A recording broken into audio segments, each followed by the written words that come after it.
It's late. I'm gonna get Marty up the hill. Come eat with Mama and Tux.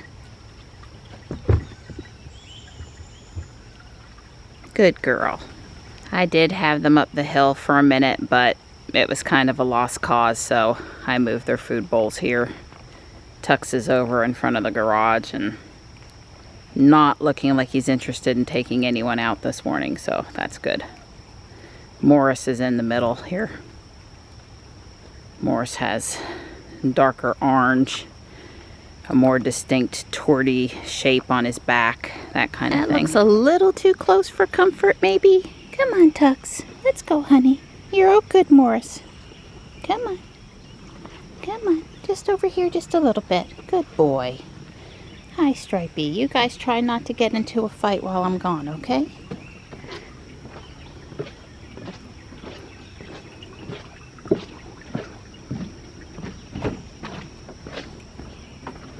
Thank you.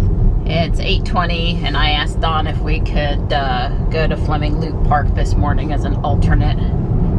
This is the park that has the two ovals out in the sun, but it's not very sunny today.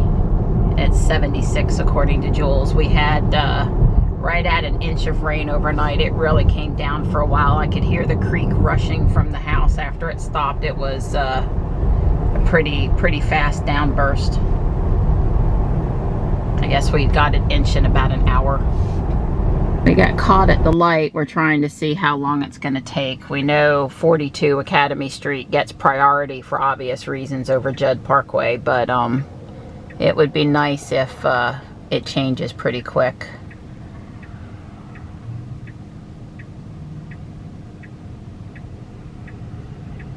Like I said, there are cutouts in the ground, so it should be able to sense where cars are at the intersection.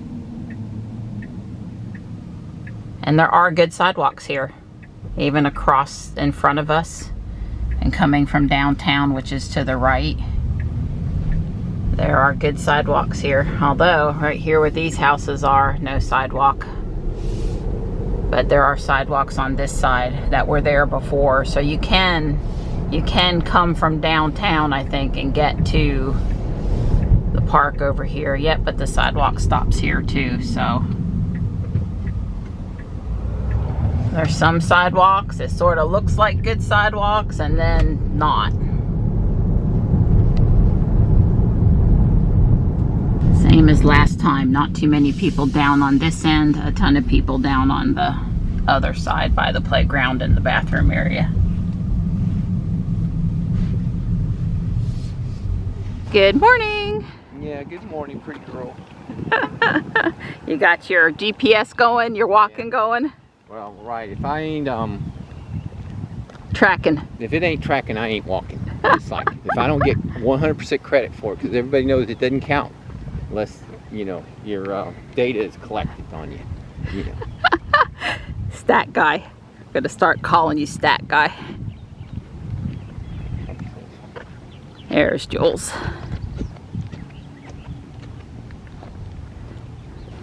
Yeah, one of the reasons I wanted to come over here, besides the fact that it was cloudy and I thought we could get in a walk in a different location and not be uncomfortable, is I also thought maybe after the rain this would be a good spot, but I see the drainage off the field is a little slow to clear up. Not bad, but there is a spot here where there's a good bit of water on the walking track. Yeah, I really like walking around over here and watching the fountain. You can see it pretty much from the entire walking loop, except for maybe just the other side of the playground over here, but it's just nice, visible, pretty presence throughout the entire park. I didn't notice before, but over there in the corner is like a floodgate, a dam, a small one. So in the Facebook groups, there was a child that got hurt on the playground this week and required a few stitches on their head. Somehow they were just the right height and went up underneath one of those pieces and walked into a piece of metal, and that was very unfortunate and I'm sure scary for the family. I did not get an update, but it seemed like one of those things where, you know, it wasn't life-threatening or anything. I'm sure they'll make some modification now that that's happened and they have feedback about that particular piece of equipment. But I also wonder, you know, we got hurt when we were kids too, and folks didn't scream in outrage about it. There wasn't this expectation that no one would ever get hurt ever. And I don't want kids to get hurt. And if you know something hurt a kid, you should fix it. But, you know, I certainly don't think it was an atrocity that there was a little bit of a accident on the playground either. And hopefully the town addressed the concern without closing down the playground or totally removing the equipment or blocking it off. It looks like it's still intact today. So Don sat in a different chair yesterday and he said his hip's a little better. Whatever caused it, the good hip, that one that doesn't normally ever hurt, to hurt. Yeah, my bad hip is about the same as it's always been. And this hip, it's a 0 today. I can't even tell any discomfort whatsoever. My feet, the bottom of my feet are back to equally nummy. They're not numb, but they're just not as sensitive feeling as they were when you were 18. Yeah, that's right. Yeah, well, mine aren't either. So, and it's not diabetic neuropathy for either of us. You know, Don had back surgery in the 90s, and mine is either from the chemo or from the cyst in my lower back, one of the two. So it is what it is. So last time we were here, we decided we probably should do this U here down to the playground and back up before we start our second lap, and that'll get us to our desired walking distance. I don't remember if that's 2 miles or 2.5 miles, but at any rate, here in the middle of the walk, we're doing the U because I figure at the very end we weren't going to want to come down and go back up one more time. Don has visions of coffee dancing in his head at that point, and don't get between me and the morning stuff. Yeah, there's 3 bathroom facilities, at least 1 concession stand, the playground, ample parking, lights for things going on at night, beauty attractions. The only thing missing from this park is a charging station. I mean, a lot of people are here for an hour or 2 hours at a time, either to exercise or to watch their kid play soccer or something. So, you know, I think people could plug in and pick up a little juice. And why not when you're putting this brand new thing in? See, I think towns need to start thinking like that. We're putting something in brand new while the cost to install is super cheap. Let's go ahead and put a charging station in. It always costs more to come back and add stuff later. There's just no way around it. Although I guess where the 2 transformers are here in this parking lot, running a line over to a couple of parking spaces and putting in a charger is probably not a huge amount of work at that point. But like I said, us EV people really don't expect to have prime parking spaces. So you don't have to put it so close, just put it somewhere. So I'm right at 1.1 miles as we go past Jules. My heart rate's at 122. There's no hills here. So even though we're walking at, you know, I'm walking at I want to get there pace, but not an I'm late pace. So, but without the hills here, I'm not going to get up to 140 or whatever. But like I said, I wanted to come take advantage of this park on a day when there wasn't any hot sun first thing in the morning. It's very sticky out here today, you should know, with all this water, and in the 70s it's quite sticky. There is a breeze, however. So the second time around, Don and I cut across halfway on the U because I am at 2 miles. Well, the parking lot did fill up a little bit, but everybody stayed spread out, so that's good. We see more people going around the track. The nice thing here is the track is so big, the walking track, that you don't really bunch up. So that's good.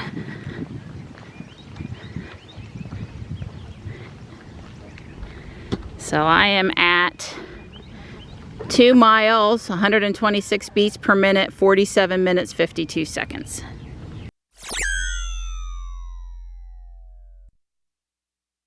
Johnny and I did everything we could to try to get this into the back of the van ourselves, and it's just too big without taking that top piece off.